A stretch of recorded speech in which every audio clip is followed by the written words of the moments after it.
When have tariffs ever been a good idea for the Midwest?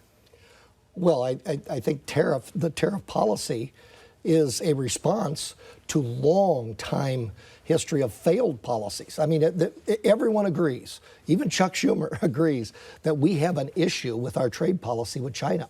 There's no doubt about that.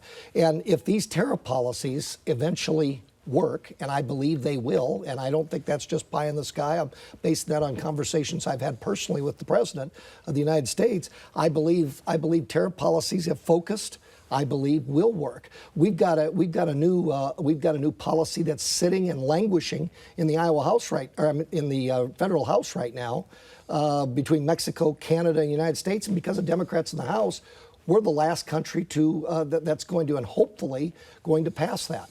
And so there have been times when tariffs have worked and have not worked. Long term, I think there's a historical argument that tariffs do not work. But short term, look, the Mexican southern border is now guarded, has now been locked down by the Mexican government.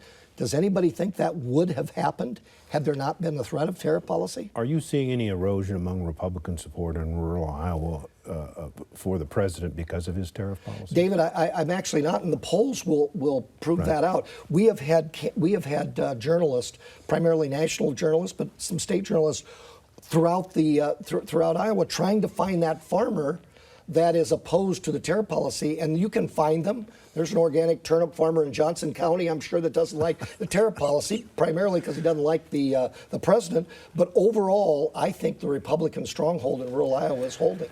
What do Democrats want to do to deal with Chinese theft of our intellectual property? Well, there's a lot of different ideas out there, and we're hearing those out on the campaign trail.